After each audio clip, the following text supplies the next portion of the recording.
บ่มียังสิซื้อได้แลกได้อะไรจังว่าจะไปเสียเวลาในการละเล่นอหย่างต่างๆเลยคำว่าเสียเวลานี่มันบ่แม่นธรรมดาเด้พวกเฮานี่ชินกับการไปหาเล่นความสนุกสนานเพลิดเพลินไปตามอารมณ์จริงประเภทนี้มันดีอยู่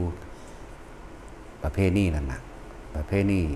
ต่างๆแต่ว่าเดี๋ยวนี้จิตใจคนมันบ่เหมือนเก่าบ่เหมือนเดิมอย่าว่าเฮาบ่รักษาประเภทนี้นั่นน่ะถ้ามันคือเก่าหมายถึงคือเก่านี่หมายถึงใจคนเด้มันก็เป็นตาอยู่แต่เดี๋ยวนี้มันบ่เป็นแล้ว การละเล่นสงกรานต์ก็ไปทั้งละเล่งล่ามก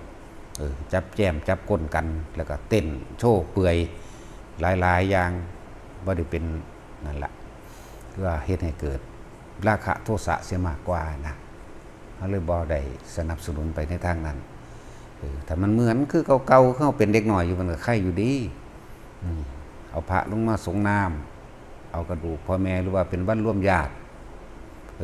ญาติพี่น้องเลยจากต่างบ้านต่างเมืองต่างจังหวัดกับเขามาหากันแล้วก็ทำบุญรวมกันคือตะกี้มันบ่เป็นอย่างนั้นทำบุญรวมกันเป็นวันกตัญญูอันหนึ่งเหมือนกันพี่น้องลูกพ่อแม่ปู่ย่าเดียวกันนั่นสิมาหากันก็มาระลึกนึกถึงบุญคุณของปู่ย่าตายายพ่อแม่นั่นสิทำบุญอุทิศมันมีอยู่ดอกอัน แต่ว่าถ้าสิว่ามันมีในพุทธศาสนาอยู่บ่พุทธศาสนาบ่มีพิธีหยังแต่ว่ามันก็มีในพื้นฐานบ้านเมืองของประเทศไทยเฮานี่แหละไทยลาวกันเดียวกันไทยลาวอันเดียวกันเขมรมื้อนี้แม่นเบิดนั่นแหละแต่คนสมมุติมันมาแยกแล้วไทยลาวเขมรพม่าอันเดียวกันมีประเพณีเหมือนกันบ่ต่างกันดอกแต่ที่ว่ามันผิดแปลกว่าศีลธรรมนั้นได้ห่างจากจิตใจคนแล้วคนบ่ได้ใฝ่ใจในศีลธรรมมันก็เลยเฮ็ดให้เกิดกลายเป็นมีแต่เรื่องตีกันฆ่ากันประเพณีเลยถูกทำได้โดยจิตใจคนนั่นแหละที่จริงประเพณีเป็นสิ่งดีงามเปลี่ยนวิธีการในการกระทำแต่มันเหมือนเดิมได้ก็บ่เป็นหยังแต่นี่มันบ่เหมือนเดิมนั่นแหละเพราะว่าการศึกษ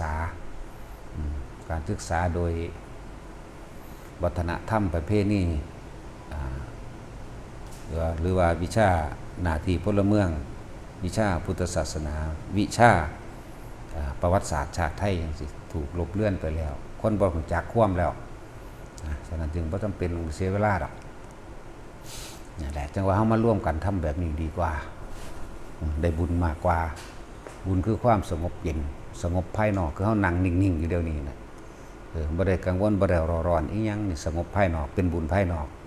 แต่ว่าบุญภายนอกก็ออกจากภายในนั่นเองเกิดจากความเข้าใจชีวิต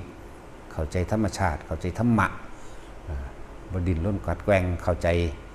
คำว่าเมตตาพึ่งพาซึ่งกันและกันช่วยเหลือกันกรุณามุทิตาบ่อิจฉากัน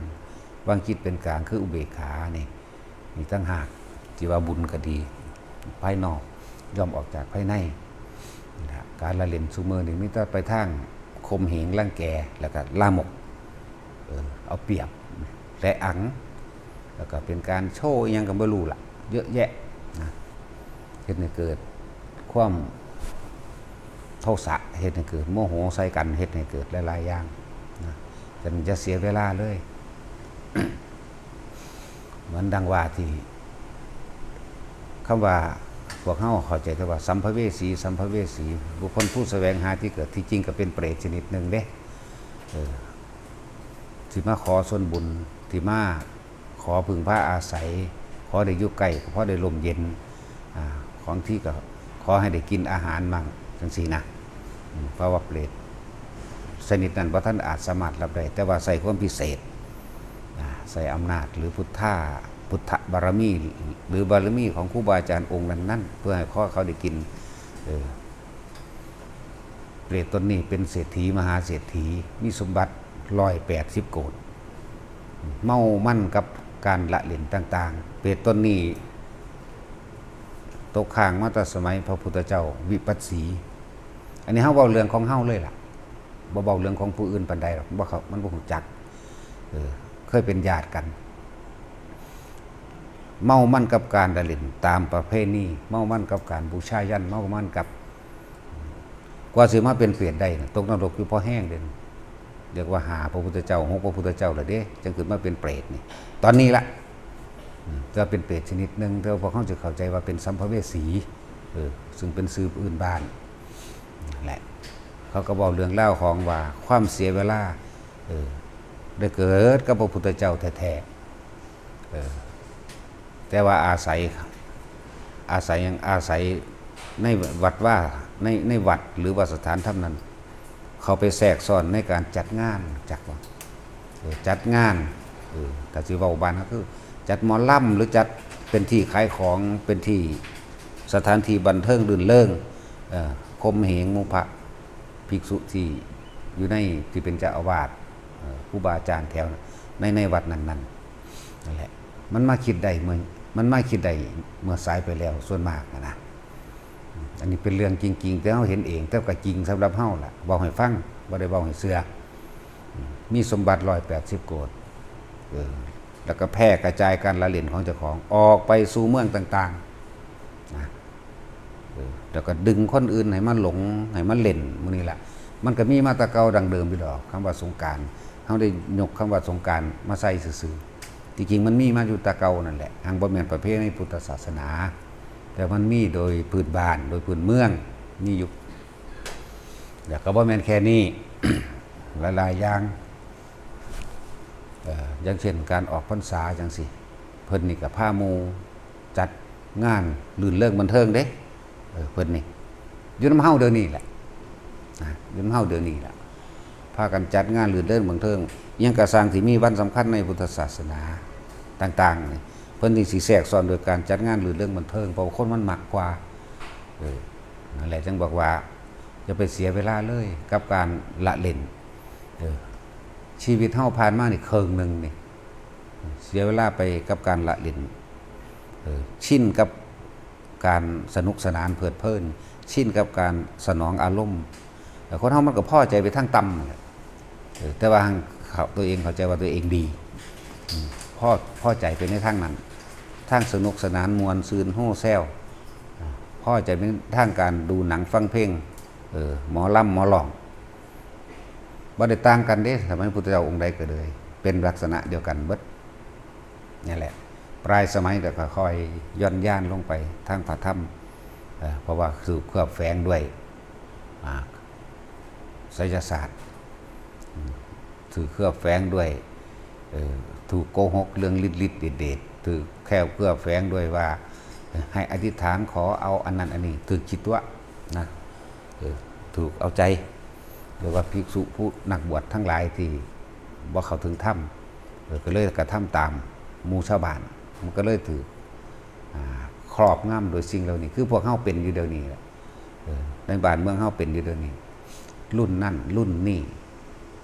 สิทธิ์น้ำมนต์ซุมื้อจนเกิดกลายเป็นอาชีพแล้วบ่สิทธิ์น้ำมนต์ก็บ่ได้บาดนี้ผูกแขนยังล่ะพุทธาภิเษกลักษณะโอ้ยหลายอย่างอยู่หรอก มันเลยเกิดกลายเป็นความเสื่อมเลื่อมล้ำโดยพิธีกรรมต่างๆปด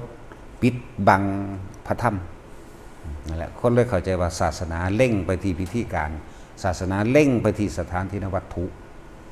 ศาสนาเล่งไปที่การละเล่นสนุกสนานเฮฮาในวัดนั่นแหละวัดเนี่ยบ่ได้เข้าใจซ้ำว่าอื่นอย่างวัดคือธุดงค์เข้าวัดเป็นสถานที่กำจัดกิเลสต่างหากบ่แม่นเอากิเลสมาเพิ่มนะทั้งว่าพวกเข้าผู้ฟังก็ฟังผู้เฮ็ดน้ำก็เฮ็ดผู้บ่เฮ็ดก็สร้างเป็นเรื่องของไผของมันนี่บอกให้ฟังเขาเสียเวลามานี่7พระพุทธเจ้าคิดเบิ่งตกนรกอยู่หาพุทธเจ้าขึ้นมาเป็นเปรตราชนิดมาจนว่ามาเหลือนี่ยังบ่ทันได้ขึ้นว่าจะเป็นปรัชตูชีวิเปรตได้นี่ยังอีกอยู่แต่ว่าเฮาเฮ็ดให้เรื่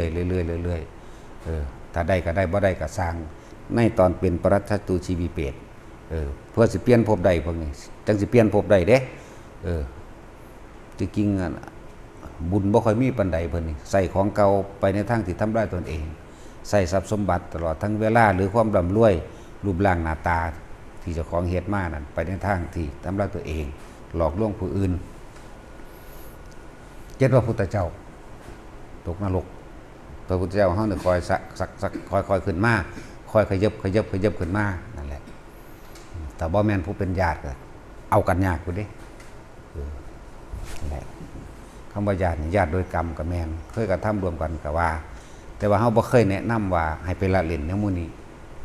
เฮาบ่มักมันแต่เก่าเฮาไปเล่นมันก็กันละเล่นน้อยๆแล้วเฮาก็เลิกเลยพอบ่เบิ่งแล้วมันเป็นเรื่องไร้สาระนะนั่นแหละแล้วก็เลิกอย่างบอกว่าเงินเจ้าสิมีเท่าใดล้านก็สร้างเจ้าบ่อาจสามารถซื้ออายุและเวลากลับขึ้นมาได้เลยแม้แต่เพียงเสี้ยววินาทีเดียวถ้าได้ล้านก็สร้างเจ้าบ่อาจสามารถซื้อความตายได้เลยฉะนั้นพวกเฮาจะหลงเพลิดเพลินและเมามั่นอย่าประมาทในชีวิตเลยมาพากันสั่งสมบุญบารมีดีกว่าสั่งสมแต่สิ่งที่มันดีๆที่มันทำให้ตัวเองสงบลมเย็นเดินว่าบุญบารมีก็คือเกิดกำลังใจในการที่ละกิเลสนั่นแหละบารมีก็เลยละความอยากได้อยากดีอยากมีอยากเป็นละอารมณ์นั่นแหละละอารมณ์ที่ความเคยชินทั้งเบิดนั่นแหละทำมาเป็นของล้ำสมัยเด้บ่แม่นล่าเด้อทั้งล้ำสมัยสาคำว่าสมัยใหม่อยู่นี่ยังบ่ทันว่าต้องล้ำสมัยถ้าคนมันชินกับธรรมะก็เข้าใจความจริงจริงๆแล้วมันไปหอนิพพานบ่แห้งแล้วอันนี้มันไปทางว่างมง่ายทั้งที่เป็นเรื่องของเจ้าของเองจึงว่าแต่ละคนนั่นน่ะอย่าเสียเวลาเกิดมาตายแต่แท้ล่ะมันบ่ได้ไปไสล่ะนี่เห็นบอกมันว่ามันรวย180 โกดแสดงว่ามันเท่าใดล้านล่ะเท่าใดล่ะแท็กซี่โกดนึงมี10 ล้านเป็นเงินเท่าใดก็1,800 ล้านเบิ่งดูมันซื้อเวลากลับขึ้นมาบ่ได้เด้แล้วมันก็ใส่เงินไปทางเผาใหม่ตัวเองและค่อยๆเคลือบแฝงให้ผู้อื่นเห็นค่อยตามตัวเองไปน้ำเขาแต่ว่าตัวเองเป็นหัวหน้าเขาจะบอกเป็นผู้ชักจูงเป็นผู้ชักชวนเป็นผู้จัดงานเป็นผู้มีอำนาจแน่อำนาจเงินเลยเฮ็ดให้ตัวเองมากสิ7พระพุทธเจ้าสิธรรมดาวะผู้ใดว่ามันง่ายวะเสื้อชีวิตจากนรกขึ้นมาได้ซ้ำนี้นะบุญมันก็เฮ็ดอยู่หน่อยๆเรียกว่าหน่อยๆนั่นแหละไม่ว่าจะไปเสียเวลาเลยพวกเฮามาหาเครื่องอยู่ของพวกเฮาดีกว่านะตัวกรรมแท้จริงก็มันออกจากใจเฮานี่เด้ออกจากความรู้สึกออกจากตัวคิดเฮานี่พร้อมเด้นั่นแหละถึงบอกว่าทุกคนหาเครื่องอยู่ให้เจ้าของซะแม้นสิทำการทำงานอิหยังก็ช่างพยายามจะคิดไปในทั้งอยากได้ดีมีเป็นโดยการโลภนั่นแหละให้หาเครื่องอยู่เดี๋ยวเฮาเว้าประจำอยู่ดอกอันเรื่องอันสมถะทำให้จิตว่างนั่นว่าให้มันเป็นเครื่องอยู่ซะก่อนวิปัสสนาทำให้ว่างจากจิตคือความคิดการเห็นความคิดนั่นเองเครื่องอยู่ของเฮาคือการทรงฌานเจริญฌานมันเป็นสมถะจิตมันร่วมคำว่าจิตมันร่วมคือมันบ่คิดนั่นเองถ้ามันบ่ร่วมมันก็กระจายความคิดไปหาคนนั้นคนนี้เดี๋ยวหักเดี๋ยวสั่งเดี๋ยวหาเรื่องนั่นกระจายเฮาจึงอาศัยลมหายใจนี่นะเป็นเครื่องหลอกความคิดบ่ให้มันไปคิดหาสิ่งอื่นจนว่าจิตมันตั้งมั่นทรงฌานเจริญฌานเกิดกลายเป็นสมาธิเมื่อจิตตั้งมั่นแล้วมันก็เดินว่าสมถะทำให้จิตว่างจากความนึกคิดซะก่อนถ้าบัดนี้เฮาจังเห็นสิ่งต่างๆหมุนเวียนเปลี่ยนไปเกิดขึ้นตั้งอยู่ดับไปเป็นของบ่จีรังยังยืนนั่นแหละจังสิเข้าไปถึงคำว่าวิปัสสนาทำให้ว่างจากจิตจิตก็เลยอยู่แต่จิตก็เลยอยู่แต่รู้ก็อยู่ส่วนรู้คิดก็อยู่ส่วนคิดเนี่ยลักษณะนั้นเว้าซุมื้อละอันแนวมื้อนี้เอาละพอ